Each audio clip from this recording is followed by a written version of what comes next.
Welcome to Financial Footsteps, candid conversations with financial leaders, the podcast that takes you deep into the minds of the masters behind the numbers.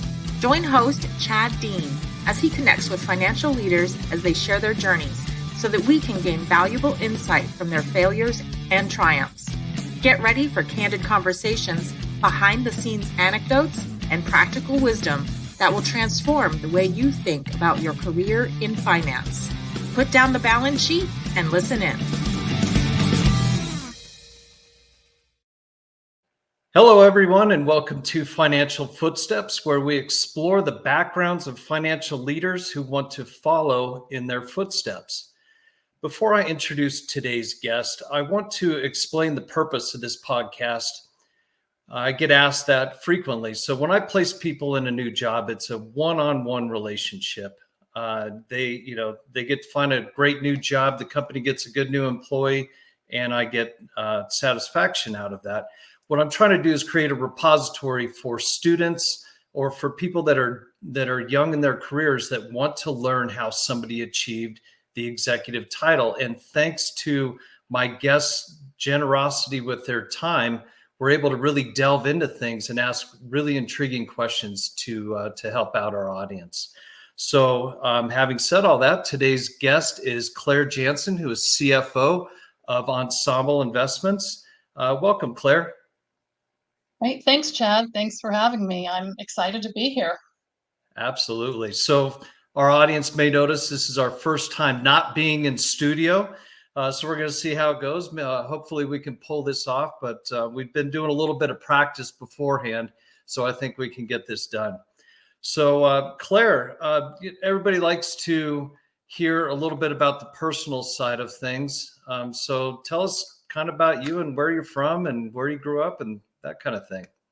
Sure. Well, Chad, I grew up in Springfield, Virginia, which is in Fairfax County, Virginia, right outside Washington, D.C. And I spent my whole life there up until college, and then I actually attended George Mason University, which is also in Fairfax, Virginia. Let's see, what else can I tell you? I actually have now raised a family of accountants. That's kind of a little interesting tidbit. Both my husband and I are CPAs, and I have two children that are CPAs now. Wow. That is really cool. You're the first person that I've ever met that has an entire family of CPAs. That is super cool. So what do you guys do? It wasn't necessarily when you always planned that way, but it's worked out. It's been a good career. I don't regret it. What's the dinner table like? Do you guys talk about accounting issues? Well, it's funny, when my daughter was growing up, she always told me, Mom, I'm not an accountant. I'm not going to be an accountant. And she used to tease us and said, you guys just talk about debits and credits at the table. But, really we didn't. Occasionally I'd bring home some no-name personnel stories just to share and get some insight and kind of keep everyone entertained. But we didn't really have a lot of accounting conversations at the dinner table. Well, that is fascinating. That's really cool. So, what do you like to do for fun? Well, of course, for many years, my free time was spent raising my kids. Now my free time, I've got two golden retrievers, so that's sort of a little bit of a hobby, but I've spent the last 19 years remodeling our house. When we moved here, we bought an older place in North Central Phoenix, needed a lot of work. It was built in the early 70s, so I originally said that was a 10-year project. It's become a 20-year project, and I think once you finish, you kind of start all over again. I like to travel, but probably get to do that a little bit more one day when I retire. Fantastic. Well, let's hope that's sooner than later, I guess. So tell me, let's explore. Did you come from a family of accountants? So tell me, what was the genesis of you wanting to go into a career in accounting and finance? Where did that come from? Well, that's a really good question. Well, I will full disclosure here. My dad was a budget officer for the federal government, and spent his entire career with the government. But I didn't initially have any plans to major in accounting. I did take an accounting class in high school, but when I went to college for the first 2 years, you're a pre-business major, and I thought I was going to be a marketing major. I spent high school in a DECA program and thought, well, maybe I'd like to be a buyer or manager of a department store or something like that. And then I actually met one of my parents' neighbors who was a salesperson for Dow Chemical. And back in those days, that was a rare position for a woman. But she got to travel around and entertain clients. And I thought, well, that sounds really exciting. So I'm going to major in marketing. That's sort of close to sales. That's what I'd like to do. And then one day I was talking to her and she said, well, we hire people from all different majors, psychology majors, chemistry majors, all kinds of majors. So I thought, well, I've taken a couple accounting classes now and did well. So accounting is going to be my backup. So I don't know too many people where accounting is sort of their backup. And I had heard about the CPA exam, this 19 and a half hour exam at the time. And I thought, oh, what a nightmare. I didn't even like taking the 3-hour SAT class, or test. So I thought, that was not something on my mind. But later, as I learned more about, what a CPA in public accounting does, and you're traveling around, you're doing clients, you're not sitting at a desk all day, I thought, well, that's what I want to do. So when I, declared my major, it was accounting, and then sure enough, 3 years later, I was, my senior year getting ready to graduate. And here I was sitting for the CPA exam. So fortunately, I did make it through that, and here I am. Gotcha. So did you do any internships in either marketing or accounting? Well, it wasn't a formal internship, but my last, close to my last year, I guess the last semester, I actually took off to study for the CPA exam. But prior to that, I did spend a year at a small accounting firm, and I got a taste of audit. It was, very specialized. We were auditing condominium associations, but the one thing it did do, Chad, is it gave me something to talk about in my interviews that I got. So, that was very helpful. So you just decided I'm going to go accounting, and you gave up the marketing dream of I did, flying like I said, around.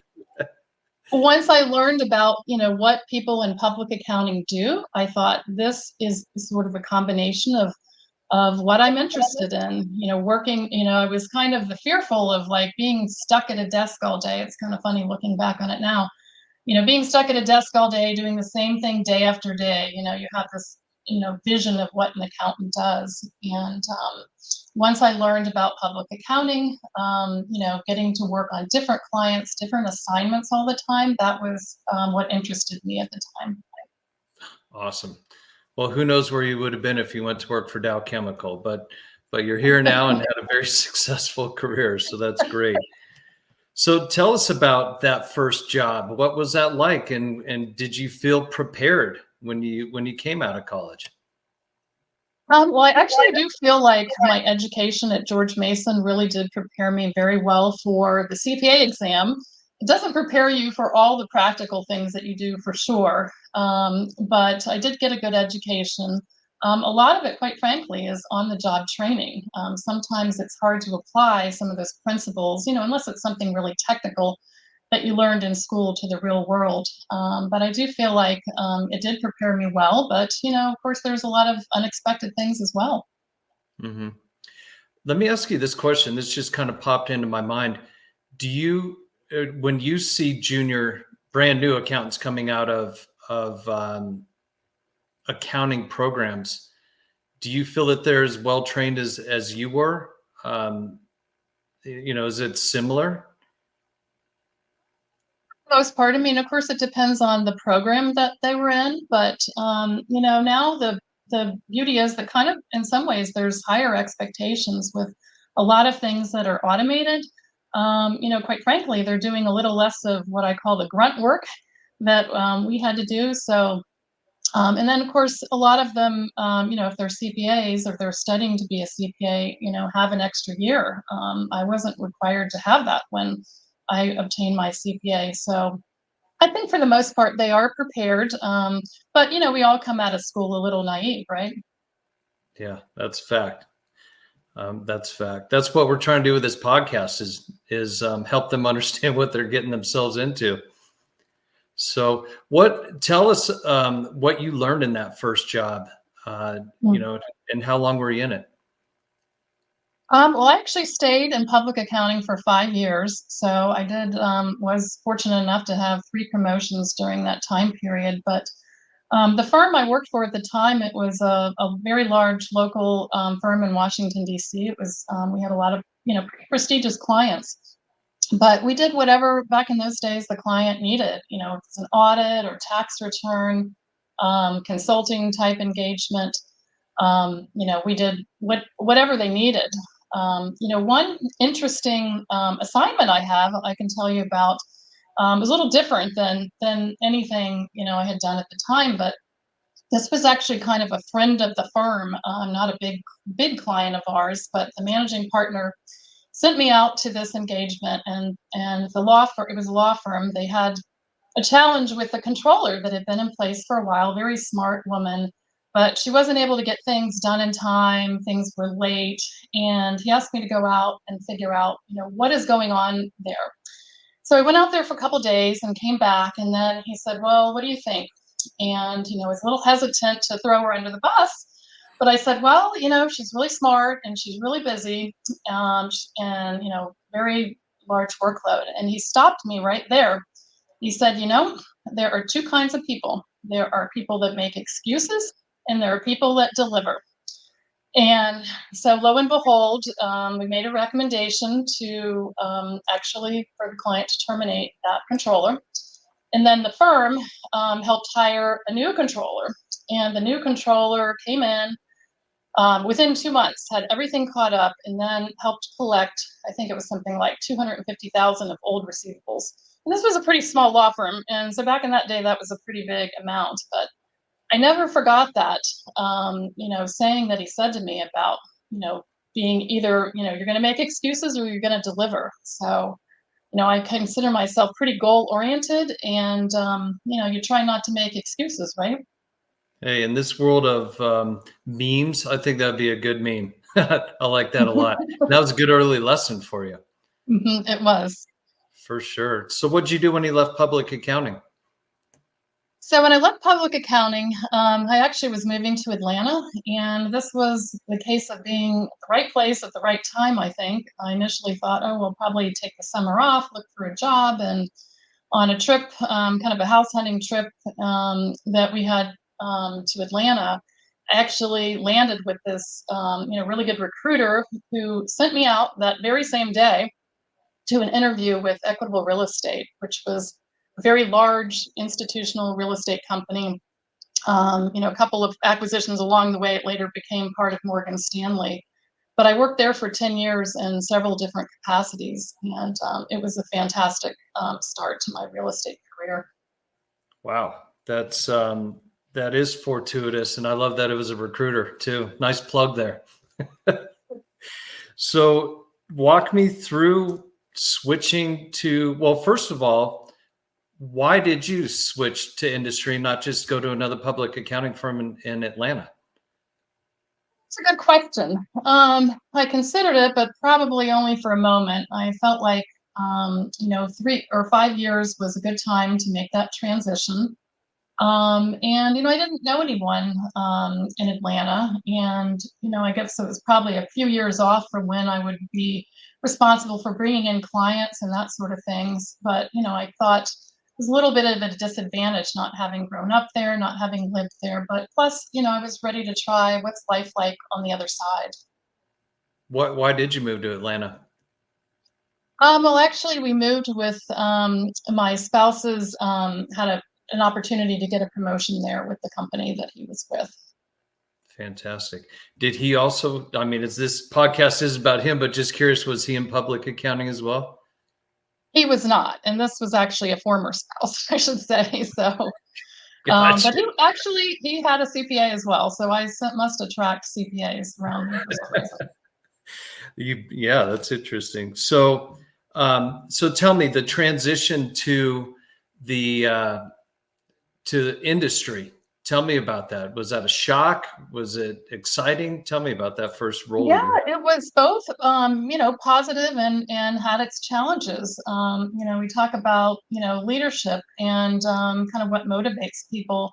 And we had some really good people there, so don't get me wrong. But the one thing, in public accounting, you have a lot of type A's, right? A lot of people trying to really move to the next level. So as manager, when you'd ask something, somebody for something, you would, generally you get it pretty quickly, right away. And that was the transition that I had to do when I got there, because you had people that you needed things from that were maybe in another department, or maybe they just, were kind of a steady Eddie, right? And so you had to learn to work with, how do I get what I need? And without being too demanding, and so you really had to adjust your leadership style a little bit there.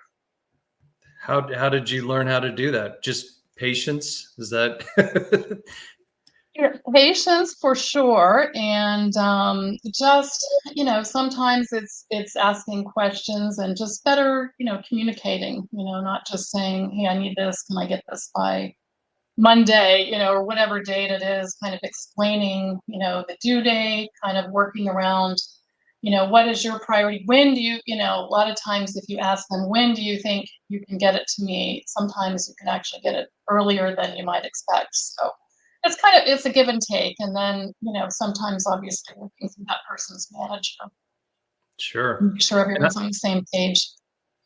yes. And I find empowering people as well, and letting them know how Hmm. important their work in the process is. And if they understand what their purpose is, I feel that they take a little bit Hmm. more ownership and do a better job.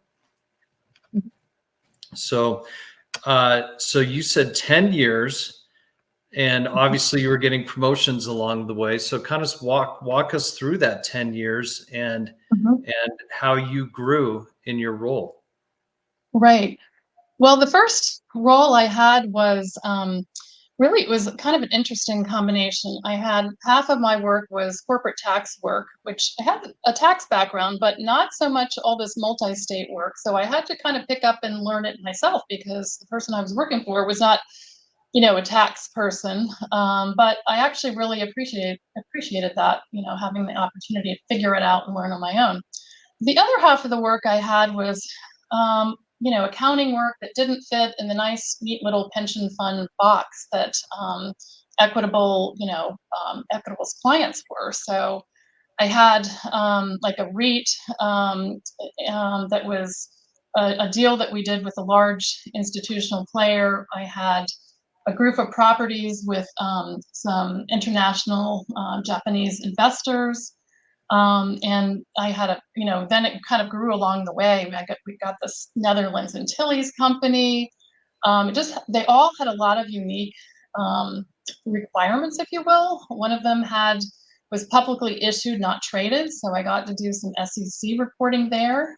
It was a deal we'd done with Merrill Lynch Hubbard. And so it was quite exciting. But I did that for about 4 years. And then the company actually was restructuring its accounting, not affecting my group per se, but they were centralizing a lot of the accounting for the various pension funds and other clients. And we had someone that actually decided not to relocate from another city. And I thought, well, I'll throw my name in the hat. I quite frankly didn't think I had much of a chance of getting it, but I applied for it, and lo and behold, was selected. So I went from 5 to 25 people overnight that I was managing. And I actually did have to invest some time, of course, in performing in that, because when they asked me to do it, when they selected me, they said, well, we're going to move you in this position, but you're going to have to prove yourself for a year and a half. And we're not going to give you right now a raise other than, your annual raise. So you're not going to get a promotion. You're not going to get a raise. And yet my responsibilities grew. And, I was willing to invest the time to do that. And so it obviously paid off in the long run. And it was a fantastic opportunity there. And I also, took some of the work that I had with me. I mentioned some of those interesting structures that didn't fit in their nice, neat little box. I got quite a few more of them at the time, and I sort of became the unofficial accounting new business person. So some of my peers who were terrific people were really reluctant to take on more work, but I, basically my attitude was, as long as they're giving me a resource to work on it, I'll bring it on. And so, a lot of challenges, but got to do a lot of interesting things. And I think that is actually, one of the things that got me promoted in that position ultimately. What was that title? I was vice president of institutional accounting. Okay. Why do you think that you got chosen for that job? Well, that is a really good question. I had some of, I had done, some of the accounting kind of at the more at the reporting level for that position. So I think that experience helped. But hopefully they looked at, some potential that I had, some leadership potential, and I'm very grateful. I'm still in touch with my boss this day, and that selected me. And it's kind of interesting because over the years, I've either worked for her or she's worked for me in either a permanent or consulting capacity. So that's a good question. But sometimes, you may not have done the exact position, but if you can think of examples of something, when you're interviewing that, you've got the same skill set, maybe let's say you haven't managed a group of people, but you've mentored people or you've trained people, some of those characteristics can be really helpful in interviewing. You certainly don't want to overstate what you've done, but if you can, kind of create some analogies to some of your own experience, that helps. So you get in this new job. Tell us about that. Were you natural? I'm not sure about that, but I certainly, learned along the way. I would say kind of in terms of leadership, in public accounting, I think initially my approach was to treat everyone fairly, of course, and treat everyone the same. But your tendency, at least my tendency, was to expect everyone to be like I am. And of course, that isn't the case. And where, I certainly hope I treat everyone fairly, you really do have to adjust your management style. So, that was, certainly a learning experience. So I'm certainly not pretending to do everything right the first time, but hopefully I've learned a few things along the way. Hmm. Do you do you subscribe, or how did you learn to be a leader? Was it purely through trial and error? Is that how you got better at it? Well, one thing, and again, this does go back to public accounting, but I was fortunate to work for a number of different managers, partners, people at different levels. And I think sometimes you learn from the styles that you admire as much as the styles that don't work so well for you. So you try to take a little bit of, a little bit of each, if you will. I'm not going to act this way, but I'm going to model this other behavior. So that's what I tried to do.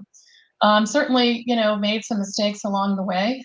Hiring is a difficult thing. I like to think I'm pretty good at judging people, but you're not always right in that. So that can be a challenge if you don't have the right team underneath of you.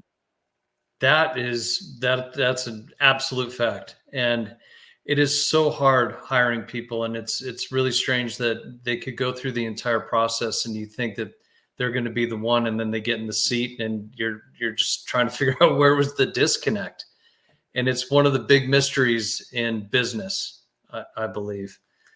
So there's something interesting that you said in there, and it's the challenge that you had of expecting people to work as hard as you do. That's something that I as well had to get over. It was when I first became a leader, actually the owner of my firm, I was out running hard out front and expecting everybody to be right there alongside of me. And I turned around and they're all lagging way back there. And so I had to learn how to ask them what they wanted, because it wasn't what I wanted. It's what they want to achieve. And how do I help them achieve it and get them to really understand what's their why, what drives them in life, right? That's so important. So that's really interesting, but absolute fact on hiring and having a great team that really leads to tremendous success. Do you feel, and I ask every guest this question, do you feel that leadership is natural or learned? Well, I think it's a combination of both for sure. I think some people are maybe naturally more introverted, or some people, they're all about the task. And then, some people, the task and the process. And sometimes you've got to separate the people from the task and the process. So I think it's both. And I think, we continue to learn. You're, involved interacting with and managing different people all throughout your career. So I think we're continually learning on that. But I think it's a little bit of both. Okay. So I'm going to ask you this question, and it may be challenging to put you into your previous self, but it's funny when I talk to candidates that maybe are in the 7 to 8 year range, I always ask them, what's their long-term thought? What do they want to be? And a lot of them don't have an answer. They're just like, I don't know. I'm just kind of going through and seeing what develops. Is there a point where you realized that you wanted to be in the executive seat someday? Do you recall that moment? No, really. And I like to, I'm again always considered myself to be pretty goal oriented, but I didn't have a certain title or anything in mind, I guess. But I think, as I got closer to the higher level seats, I guess, probably, maybe, as a VP, you look ahead and you admire those, or maybe not, above you. And you really want to be part of the strategy, part of the decisions, and not just, the assistant, the person that's helping that person. Um, so, I don't know if it's a specific moment, but I think as you get closer to it, you can, you got your eyes on the ball, you can see it a little better. Mm-hmm. Okay.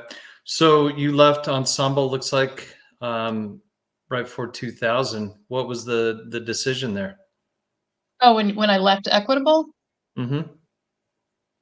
Well, yeah, I skipped, I guess, the last position that I had there. So I had three different positions. The last one was really a project that I worked on. And so that one, I was implementing a credit analysis function to the entire company. I, didn't have a huge background in that, but, that was, really sort of a project to, come up with a framework. And this is really how do you evaluate a company, whether it be a tenant, a JV partner, a borrower. And so it kind of brought me a little bit out of the pure accounting mode, if you will. I had to travel around the country and train people once, I completed that. And then ultimately, we, put it in place and the project was done. And our company had been acquired, by another company at the time. And so I did move on for a couple years, and I worked in the non-traded REIT industry, both for a company that was raising a lot of funds, and then I worked for a law firm that we were out doing the due diligence on REIT securities offerings. So that really broadened my background to a whole nother level, if you will. So you fell into the real estate bucket and just kind of stayed there, huh? I did, although I will say, until maybe more recently, each company I worked with was a little bit different. So, when I went to work for the company when I left when I left Equitable Real Estate, they described themselves as a securities company. They owned real estate, but they were out selling, REIT securities and partnership interests, if you will. And, of course, later on, when I came to Phoenix, I went to work for a real estate developer. Well, I'd never worked for a developer either. So it was all in the real estate realm, but very, very different companies. So tell me about the move to Phoenix. What was that? How did that happen? Yeah, that was definitely a big move for me, and that was really my first realm into senior management, which is why I picked up and moved. I had actually, on a personal level, just been remarried a year before, and of course, I shared the opportunity decision with my current husband. And, we looked at it and just thought this is an opportunity of a lifetime. So, he was, ready to look for something different himself. But what happened was a recruiter that, like a former CFO had referred me to for a completely different job, called me like a year after the first one and told me about this position in Phoenix. And I was traveling quite a bit, quite frankly. I kind of forgot about it. Then he called me after the holidays and caught me off guard. I'd been really busy, and I thought, well, why not? I'll go out and interview for it. And, it was a slow process, which was good because it was a really big decision. But they flew me out, they flew me to the parent company in Minneapolis. They flew me to California to meet a couple of the other executives, and it was a CFO role, and it actually was able to utilize some of the skills I already had. It was a brand new position, so there was a lot of opportunity there.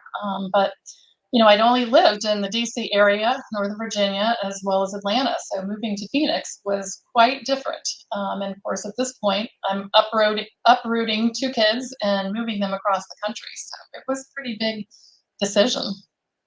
Now, out of the whole country, right? Since they're bringing somebody in from Atlanta, out of the whole country, you got chosen again for that position, right? And it was a stretch position for you. Why do you think they chose you?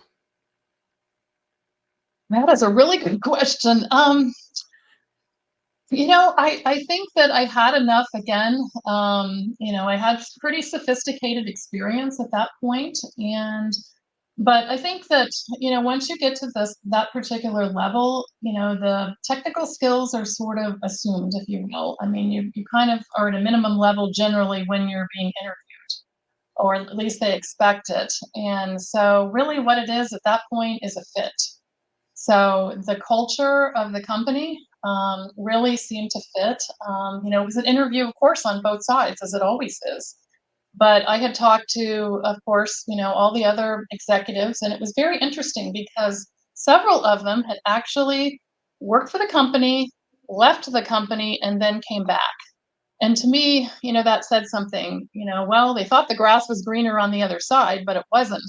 And, of course, the company, valued them enough to bring them back. It's sort of an interesting little tidbit, but, it did make a difference. And, it was a very, again, you know, um, a favorable, package and everything for me. And again, an opportunity to, be a senior leader in the company. So, I think it was really an interview on both sides. That's fascinating. That's great. So, what advice would you give to someone that's interviewing for their first CFO title? That is a really good question. Let's see. Well, again, providing real examples of the work that you've done, where, they're not looking for just, okay, I have these technical skills. They're looking for where did you add value to the company? So at that level, it's a whole, well, it kind of gets, gradually more strategic type questions, the higher up you go. But at that point, they're looking for your leadership skills. What value do have you provided at other companies? Give us some examples, and what can you do for me? Basically, how can you, enhance this company? And so you try to understand, what are their challenges, and you're asking them questions, and trying to make come up with, okay, where do I fit into that? How can I help this company? Hmm.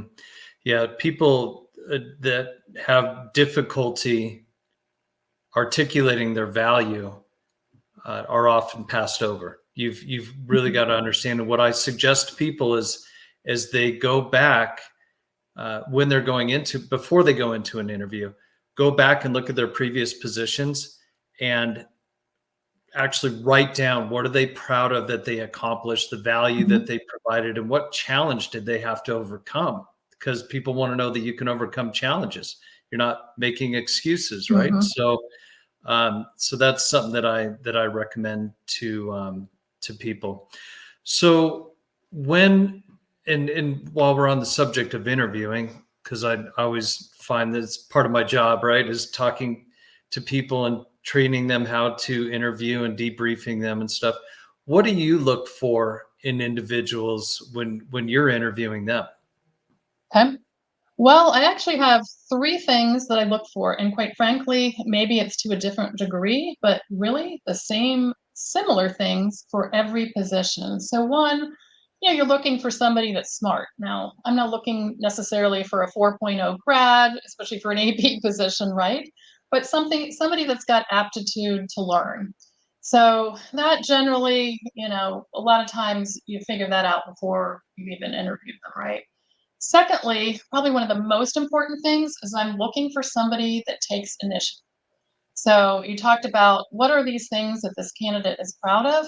I'm asking them those questions. Where did you add value? If they're coming from public accounting, what did you do versus following last year's work papers? What did you do different than just following along what your, predecessor did? And, I'm looking for somebody that really has goals, that has accomplished something, that somebody that's proud of, what they've done. They've got ideas to bring to the table. And then the third thing I look for is someone that is team oriented. This is the hardest thing, at least I found, to interview for, because what kinds of questions do you ask them, right? And how do you know it's not just BS, for lack of a better word? Very hard to tell. Sometimes you can glean a little from their references, but those are the three things that I value most. It's interesting. My two children, neither one of which are going to be a CPA, but my two children, one is straight A's, and the other one not straight A's. And when I always joke that when my son that gets straight A's, when he got a B, he cried. When my other son got a B, I cried because I was so happy he didn't get a C. So it's funny how different from the same parents, same household, the same food, everything, how different they were. But what's interesting is the one that didn't get the good grades has better street smarts. And so, Absolutely. right. So there's aptitude for learning how to take a test, but then there's aptitude for learning how to handle complex situations, which is a different skill set. And so I don't know, do you have a way of assessing that? Assessing their street smart, really, just conversation, I would say. It's difficult, but I do have one thing along those lines when you're asking for, what would you recommend to students, or, somebody pretty junior. I wasn't a straight A student. I was, a pretty good student and in the Business Honor Society, but I also worked during college, not full time, but, quite frankly, it was more freedom to have my own spending money. I didn't, quite frankly, really have to work. But I also participated in a number of activities and took leadership positions. And so I was, as my mother used to say, kind of burning the candle at both ends at times. But those activities and those leadership positions, I believe, got me more interviews than some of my friends that had higher grades than I did. And it was a good time when I graduated, so I will say that. But I ended up with 4 job offers when I graduated from college. But a lot of that, wasn't because I didn't have a 4.0, so it wasn't because I had a 4.0. It was because, they could see, I believe, the leadership qualities that I had in addition to, being decently smart. Yeah, absolutely. No, that's a good point. The lead, I always encourage people internships and step out of the box, right? And work into those Hmm. leadership things. It's probably that it's not for everybody, but if you do it and you learn, then the mystery's taken off, right? And you learn a lot. So great advice. Fantastic. So if you that can you think of like an important move or a circumstance rather than just pure luck that helped you get to where you are today?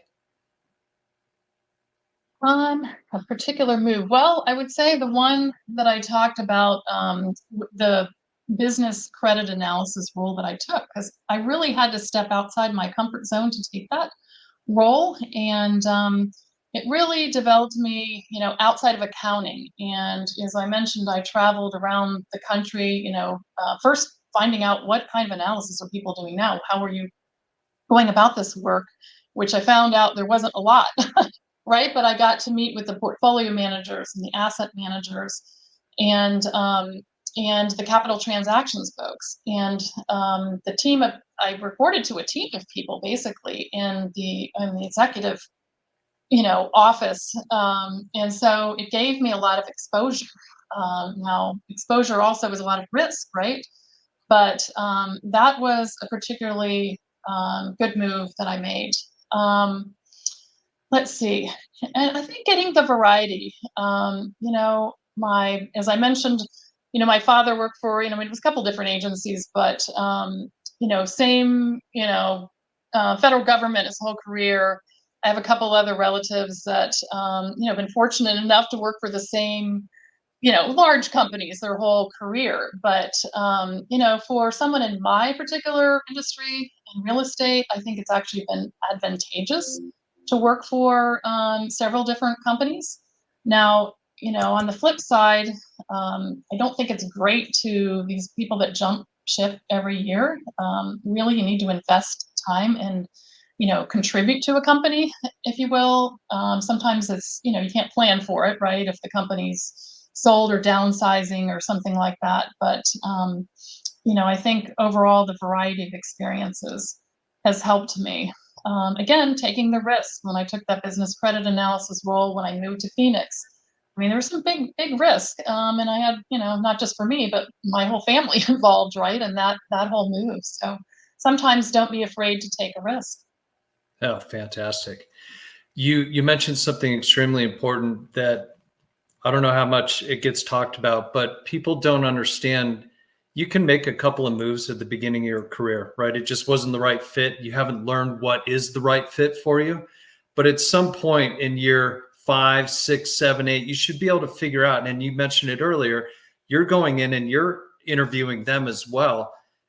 If you keep finding yourself in a situation where a company goes out of business or they've had 3 CFOs and there's a bunch of churn in the company, that's stuff that you need to look for going in because you don't want to be the person, I call them a job hopper, that has a bunch of moves early on in their career because it impacts your resume, it impacts your marketability, it is immediate red flags that you have to overcome. That's the first thing you don't want to have to overcome in an interview is why have you Mhm, had so many jobs, right? So I'm glad you brought that up. mhm. I encourage people all the time that are 2 years here, 2 years here, 1 year, and they're 2 years in, and of course, if you look at their history, oh, it's time to make a move again, but it's not. You need to stay 3 years. You need to stay 4 years. So I'll get on the phone with them. And I'll just be straight up with them and tell them that. And maybe they listen to me, maybe they don't. But people need to do a better job of interviewing the company and making sure it's going to be a cultural fit for them. So that's kind of summarizing a lot of what you said, but that's extremely important. So today, so now you took another CFO role. You're with, and that was the next role was where you're currently at with the ensemble. Well, not the next role, but did you want me to chat about the ensemble? Or Sure. Yeah, okay, tell I us about was going to ensemble. say Sorry, I was had gonna a say couple do that earlier, but I screwed that up, so. a couple of roles in between there, including both consulting and permanent roles. But yes, I had left a company and quite frankly, a little bit burned out at that point. And of course, I'm a little bit more on the backside of my career here. And I thought I want to start my own consulting firm. So I took my time after taking a little bit of a break. After working, I've actually started working when I was 15 and a half. So I pretty much worked either part-time or full-time most of those years, of course. Um, so I put together some marketing materials, a website, a logo, formed an LLC, and decided to start consulting business. Now, COVID hit right around then, but lo and behold, didn't affect it. I was getting some pretty good referrals, and one of the referrals I got was here at Ensemble. And it was initially, I had no plans to join Ensemble or any other company permanently, but came on board. And, my predecessor had left the company. I did get to spend a little bit of time with him. But because the company was a bit understaffed, I mean, this is typical. A company will grow and not necessarily grow, the support functions, right? So they were understaffed and then a bit behind. So it was a bit of a challenge. And I brought in one consultant of my own and then had to use a recruiter to bring in some other consultants to help get, the things that were a little bit behind caught up, and then help recommend a team. What would the team look like that's needed? Help them hire that. But then after about 5 months, the company approached me, and it was about the time I started really liking it here as well, and said, well, would you be interested in a permanent role? And what would that look like? And so, what I basically said to them, I'm like, yes, I would be interested. And what I'm interested in is a senior leadership role. I want to be part of the senior management team. And they said, great. We were hoping you would say that. And so we made it work. And so after 5 months, now it's been 4 years that I've been here. So I joined the company and I haven't looked back. Fantastic. And what does Ensemble do? So Ensemble is a developer, owner, operator of commercial real estate. So we currently are developing hotels and multifamily properties, as well as mixed use properties. We have a number of hotels and other properties in, 12 different areas, but mostly California, Arizona, and then we have a very large 15-year master master plan project that we're developing at the Navy Yard in Philadelphia. So it's very, very exciting. We are not like a third party manager, and we have outside investors. Some are institutional, some are kind of friends and family individuals. So it's quite a mix of different structures and real estate. And that's one of your projects behind you there in Sedona? Yeah, that's Las Posadas. That's in the Oak Creek area of Sedona. It's a boutique hotel there. It's gorgeous. If nobody's been there and you're in Sedona, just stop in for a meal or something. It's an amazing property, and the location is gorgeous. But that is a a beautiful picture. So I want to know, and I think you kind of touched on it, but I want to know, what would you tell your younger self? Hmm. That is a really good question. You've got to basically, have pretty thick skin. That was a little bit harder when in my younger days. Somebody would criticize you. That would be hard. I built up a little bit thicker skin now. The other thing I would say is be open to feedback.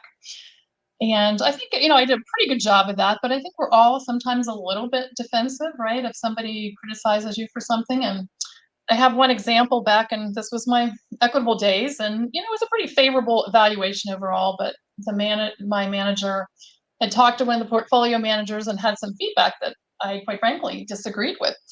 And so I think I got probably a little bit defensive on it. And she said to me, well, perception is reality. So I did take that to heart, and backed off when she said that, and went and actually talked to the portfolio manager, took him to lunch, and we developed a much better relationship. So I would say be open to feedback is really important. And as a leader, you move up. It's not a popularity contest. I mean, of course, I knew that, but living with it is another thing. You're going to have either jealous peers or everyone likes to criticize the boss, right? So not everyone is going to like you, and you might even have a change of a boss from time to time, or a culture that doesn't fit. So sometimes you've got to you know be you either got to deal with it and like it, or you got to move on, right? But I'd say having to develop a little bit of a thick skin. Yeah, and be able to take criticism. Exactly. That's sound advice. If you get defensive about it, you're not going to learn. Of course, it also depends how it was delivered. Right, of course. Right. That's part of becoming a leader is Mhm. how do you actually provide that feedback? Right. That's a skill that is learned, I believe. Yeah, and on the flip side, it's easy to manage high performers, right? The challenge are the ones that are not as high performing. Okay, is it an attitude or an aptitude issue? And how do you turn that around? And they say, don't invest too much time in the really low performers, right? But it's a balance. Well, there's some people that believe in the hire fast, fire fast method. I'm not good at that. I take No, it it's not. personally if somebody's not succeeding. I feel like it's my fault. So sometimes I'll invest too much time. So, and this is one of the questions that I gave you in advance, but it's something that listeners suggested that I ask leaders, and it's something along the lines of: are there any trends in accounting and finance?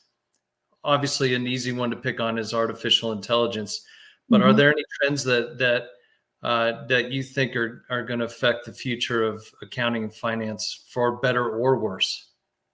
Right. Well, I think the challenge is that we don't have as many accounting graduates, right? A lot of people are choosing not to major in accounting, or they major in accounting and they go into consulting, like my daughter.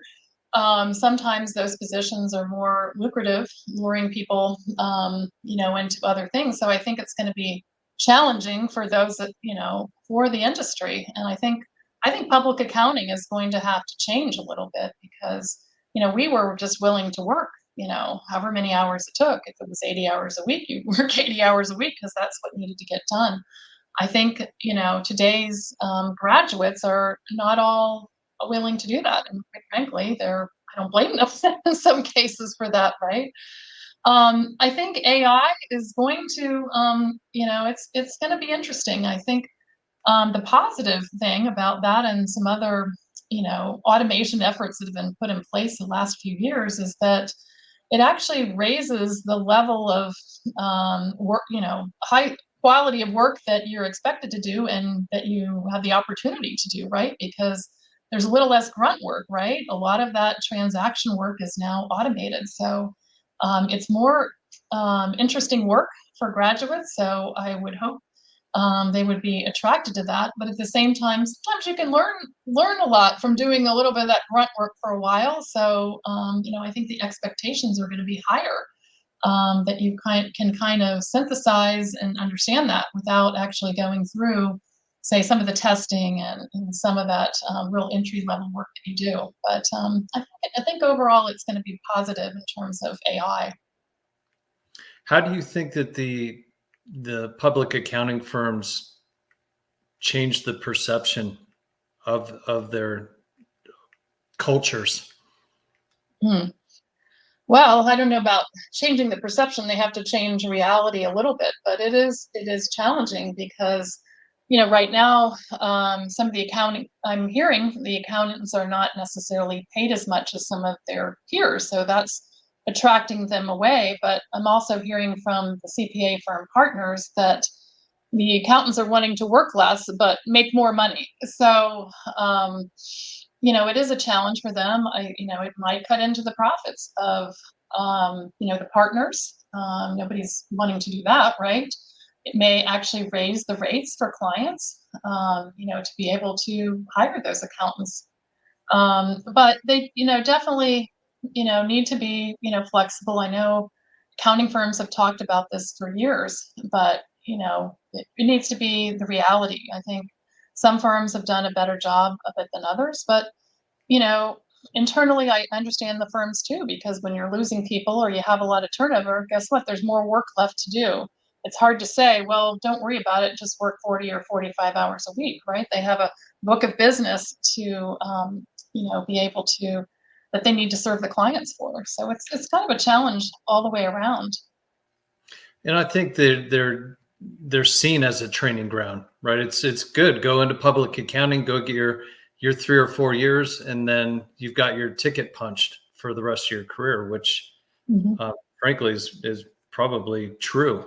So I cannot disagree with that at all. I do not regret it. It was kind of grueling work at times, but I don't regret my experiences there at all. And I think it definitely, you talk about propelling your career, that some of those things I learned have stuck with me, my entire career.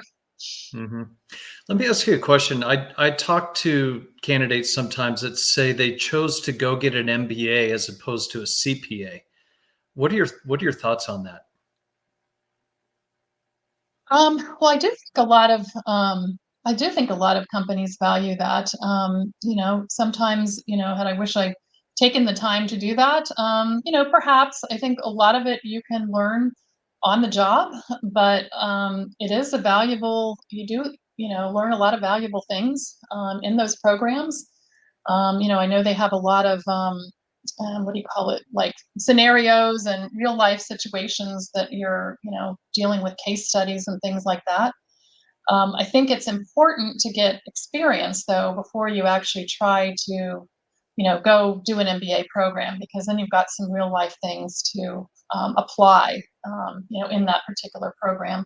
But particularly, I think if you're wanting to do something that maybe is outside the pure technical accounting mode, I think it can't hurt. Now, will it get you more money? Maybe at some places, but maybe not so much at other places. But if you're looking to do something more in finance, I think that, in some cases, it's almost required. hmm I also hear that there's a trend in paying. You have to pay accountants more, right, or else they're going to leave. But they're paying the discrepant. There's the difference between a CPA accountant and a non-CPA accountant. The pay gap is diminishing because there's such a high need for accountants. And I hear that that's causing a little bit of it's disgruntling CPAs, because they're like, look, we went through the work and got the CPA, and now this person doesn't have a CPA and they're making 5,000 less than me, or even the same amount of money. And so that's something that also the pay in accounting is definitely something that needs to be addressed, I think, to also combat people not wanting to go into accounting, because you go through a lot of work, you get your CPA, and if you're going to be getting paid 85,000, is all that extra work worth it? Unless you're super passionate about it, right? I actually think it helps you in the long run. I do think that you're right, that probably for a senior accountant, it may not always be that much distinction, but I do think that investing that time and getting your CPA, will pay off in the long run. It's a differentiator, and it shows that you are that you're an achiever, right? And you can achieve a goal. That's not something easy. And so, yeah, so I wish I could hire more of them. well, there aren't enough. That's true. There aren't enough. Okay, so the final question, it's kind of a summary question because you've said a lot of it, but what advice would you give to someone just starting out or very early on in their career that wants to achieve your title? Well, I would say for one, the biggest thing I would say is always believe in yourself. Again, you might have some knocks along the way, but you are your biggest cheerleader. So what's going to help you get the next role and move up is believing in yourself. And along those lines, you're setting goals for yourself, and I think that's what's going to propel you all along the way is your belief in yourself. Well, it's setting goals. Not enough people do it. And there's different goals that you can set, right? You can set an intermediate goal, a long-term goal, a stretch goal. So that's very sound advice. Well, our time is up. That was actually over an hour. So I want to thank you for your time. I know the time is everybody's most precious possession. So I want to thank you for sharing that and your insights that you gave to our guest today. Well, thank you, Chad. Hopefully I mentioned something that will be helpful to someone. I know you did. You mentioned a lot. So if somebody does have some additional questions, how do you suggest they get in touch with you? Well, that's a good question. They can email me at cjanssen, JANSSEN @ensemble.net. Fantastic. Well, I appreciate that. And I live on LinkedIn as a recruiter. That is probably one of the first things I open up in the morning. So if you need to get in touch with me, feel free to reach out to Chad Dean on LinkedIn. And that's a wrap for our show today. Thank you for joining us on this episode of Financial Footsteps, Candid Conversations with Financial Leaders. We encourage you to apply the knowledge and wisdom shared in these conversations to your own career. If you enjoyed this episode, be sure to subscribe to our podcast and leave a review. Your feedback is important to us as we continue to bring you more candid conversations and thought-provoking insights from successful financial leaders.